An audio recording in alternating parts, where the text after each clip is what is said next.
ವೀಕ್ಷಕರೇ, ನನ್ನ ಹೆಸರು ರೂಪಾ. ನಾನು ಬ್ಯಾಂಗ್ಳೂರಿಂದ. ಎಲ್ಲರಿಗೂ ಅಮೂಲ್ ಕನ್ನಡ ಲೈವ್ ಫೇಸ್ಬುಕ್ ಚಾನಲ್ಗೆ ಸ್ವಾಗತ ಸುಸ್ವಾಗತ. ಇವತ್ತು ನಾನು ನಿಮಗೆ ಪನ್ನೀರ್ ತಿರುಮಸಿ ಅನ್ನೋದನ್ನು ಹೇಗೆ ಮಾಡೋದು ಅಂದರೆ ಮಾಡಿ ತೋರಿಸ್ತಾ ಇದ್ದೀನಿ. ಬನ್ನಿ, ಅದಕ್ಕೆ ಏನು ಇಂಗ್ರೀಡಿಯೆಂಟ್ಸ್ ಬೇಕು ಅಂತ ನೋಡೋಣ. ಇದಕ್ಕೆ ಬೇಕಾಗಿರೋ ಇಂಗ್ರೀಡಿಯೆಂಟ್ಸು, ನಾನು ಅಮೂಲ್ ಅವ್ರದ್ದು ಕರ್ಡ್ ತೊಗೊಂಡಿದ್ದೀನಿ, ಆಮೇಲೆ ಅಮೂಲ್ ಅವ್ರದ್ದು ಶುಗರ್ ಫ್ರೀ ಚಾಕ್ಲೇಟ್, ಮತ್ತು ಅಮೂಲ್ದು ಪನ್ನೀರ್ ತೊಗೊಂಡಿದ್ದೀನಿ, ಆಮೇಲೆ ಅಮೂಲ್ ಅವ್ರದ್ದು ಮಿಲ್ಕ್ ತೊಗೊಂಡಿದ್ದೀನಿ. ಅದ್ರ ಜೊತೆಗೆ ಮೇಲ್ಗೆ ಗಾರ್ನಿಷಿಗೋಸ್ಕರ Amul chocolate sugar free chocolate ತೊಗೊಂಡಿದ್ದೀನಿ, ಶುಗರ್ ತೊಗೊಂಡಿದ್ದೀನಿ, ಆಮೇಲೆ ಬ್ರೆಡ್ ತೊಗೊಂಡಿದ್ದೀನಿ.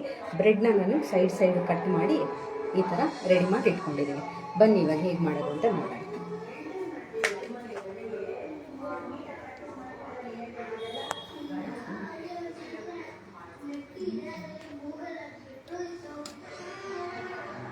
ಈ ಚಾಕ್ಲೇಟ್ನ ನಾನು ನೀರಲ್ಲಿ ಮೆಲ್ಟ್ ಮಾಡಿ ರೆಡಿ ಮಾಡಿ ಇಟ್ಕೊಂಡಿದ್ದೀನಿ. ಇದನ್ನು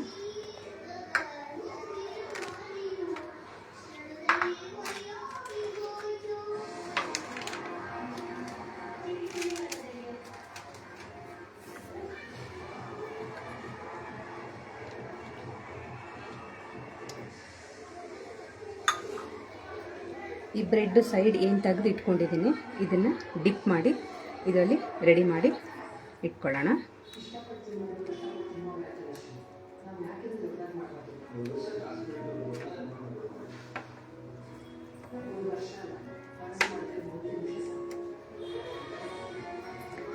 ಪನ್ನೀರು ಪ್ರೋಟೀನ್ಲಿ ಹೈ ರಿಚ್ ಪ್ರೋಟೀನ್.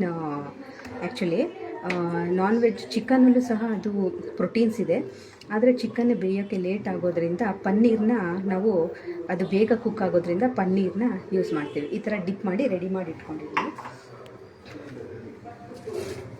ಈಗ ನಾವು ಮಿಕ್ಸಿ ಜಾರ್ಗೆ ಕರ್ಡು,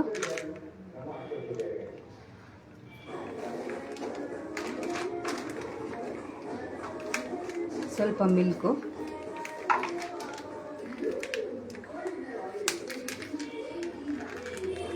ಆಮೇಲೆ ಪನ್ನೀರು ಎಲ್ಲ ಪುಡಿ ಮಾಡಿ ಇದಕ್ಕೆ ಹಾಕ್ಕೊಳ್ತಾ ಇದ್ದೀನಿ. ಸ್ವಲ್ಪ ಶುಗರು, ಸ್ವೀಟಿಗೆ ಎಷ್ಟು ಬೇಕೋ ಅಷ್ಟು ಶುಗರ್ ಹಾಕ್ಕೊಂಡು ನೀವು ಇದನ್ನು ಗ್ರೈಂಡ್ ಮಾಡಿ ಈ ಮೊಸರು ಹಾಲು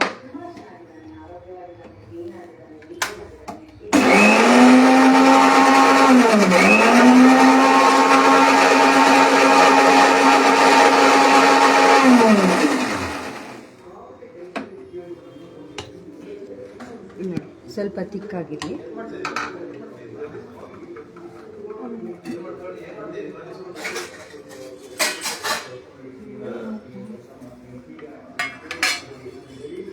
ಈಗ ಇದೇನು ಡಿಪ್ ಮಾಡಿದ್ವಿ ಬ್ರೆಡ್ಡು, ನಾವು ಇದರಲ್ಲಿ ಹಾಕ್ಕೊಳ್ಳೋಣ.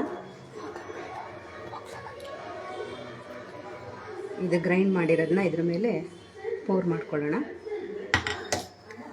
ಮತ್ತು ಇನ್ನೊಂದು ಸ್ಲೈಸ್ನ ತೆಗೆದು ಇದರಲ್ಲಿ ಇಟ್ಕೊಂಡು ಇದನ್ನು ಪೋರ್ ಮಾಡ್ಕೊಳ್ಳೋಣ.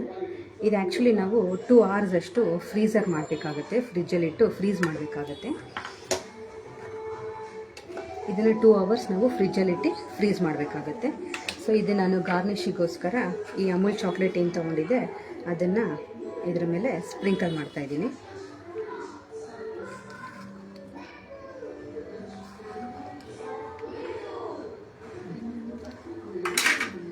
ಇದನ್ನು 2 hours ಫ್ರಿಜ್ಜಲ್ಲಿ ಇಟ್ಟು ಫ್ರೀಸ್ ಮಾಡಿದ್ಮೇಲೆ ನಮಗೆ ಈ ಥರ ಸಿಗುತ್ತೆ. ಇದನ್ನು ನಾವು ಟೇಸ್ಟ್ ಮಾಡ್ಬೋದು. ನೋಡಿ ಎಷ್ಟು ಸಾಫ್ಟಾಗಿರುತ್ತೆ, ನೋಡಿ ಸಾಫ್ಟಾಗಿ ಬರುತ್ತೆ. ಸೊ ಇದು ಕರ್ಡಲ್ಲಿ ಪ್ರೋಟೀನ್ಸ್ ಇದೆ, ವಿಟಮಿನ್ B12 ಇದೆ, ಆಮೇಲೆ ಕ್ಯಾಲ್ಶಿಯಮ್ಮು ಇದೆ. ಮಿಲ್ಕಲ್ಲೂ ಅಷ್ಟೇ ಕ್ಯಾಲ್ಶಿಯಮ್ಮು, B12, ಆಮೇಲೆ ಪ್ರೋಟೀನ್ಸು ಇರೋದ್ರಿಂದ ಹಾಲು ಕುಡಿಯೋದ್ರಿಂದ ತುಂಬ ಒಳ್ಳೆಯದಿರುತ್ತೆ ನಮಗೆ. ಸೊ ಅಮೂಲ್ ಅವರು ನಮಗೆ ಇದೊಂದು ಅವಕಾಶ ಕೊಟ್ಟಿರೋದಕ್ಕೆ ಅವ್ರಿಗೆ ನಾನು ಧನ್ಯವಾದ ಹೇಳ್ತೀನಿ. ನೋಡಿ, ಪನ್ನೀರ್ ತಿರಮಸು ರೆಡಿಯಾಗಿದೆ. ನಮಗೆ ಅಮೂಲ್ ಅವರು ಒಂದು ಅವಕಾಶ ಕೊಟ್ಟಿದ್ದಕ್ಕೆ ಅವ್ರಿಗೆ ತುಂಬ ಥ್ಯಾಂಕ್ಸ್ ಹೇಳ್ತೀನಿ. ಮನೇಲಿ ಎಷ್ಟೋ ಜನ ಹೆಣ್ಮಕ್ಳು ಐಡಲ್ ಆಗಿರ್ತಾರೆ. ಸೊ ಅವ್ರಿಗೋಸ್ಕರ ಒಂದು ಅವಕಾಶ ಕೊಟ್ಟಿರೋ ಅಮೂಲ್ ಕನ್ನಡಕ್ಕೆ ನಾನು ಧನ್ಯವಾದ ಹೇಳ್ತೀನಿ. ಯಾರ್ಯಾರು ನಮ್ಮ ಜೊತೆ ಲೈವ್ ಇದ್ದಾರೆ ಅವ್ರಿಗೂ ಎಲ್ಲ ಒಂದು ಹಾಯ್, ಒಂದು ಥ್ಯಾಂಕ್ಸ್ ಹೇಳ್ತೀನಿ. ಈ ರೆಸಿಪಿ ಮಾಡಿಕೊಡಿ, ಮಕ್ಕಳಿಗೆ ತುಂಬ ಇಷ್ಟ ಆಗುತ್ತೆ, ದೊಡ್ಡವ್ರಿಗೂ ಸಹ ಇಷ್ಟ ಆಗುತ್ತೆ. ಏಕೆಂದರೆ ಪನ್ನೀರು, ಮಿಲ್ಕು, ಕರ್ಡು ಎಲ್ಲ ಇರೋದ್ರಿಂದ ಮಕ್ಕಳಿಗೂ ಸಹ ದೊಡ್ಡವ್ರಿಗೂ ಸಹ ತುಂಬ ಇಷ್ಟ ಆಗುತ್ತೆ. ಈ ರೆಸಿಪಿ ಒಂದ್ಸಲ ಟ್ರೈ ಮಾಡಿ ನಮಗೆ ಕಮೆಂಟ್ ಮಾಡಿ ತಿಳಿಸಿ. Thank you.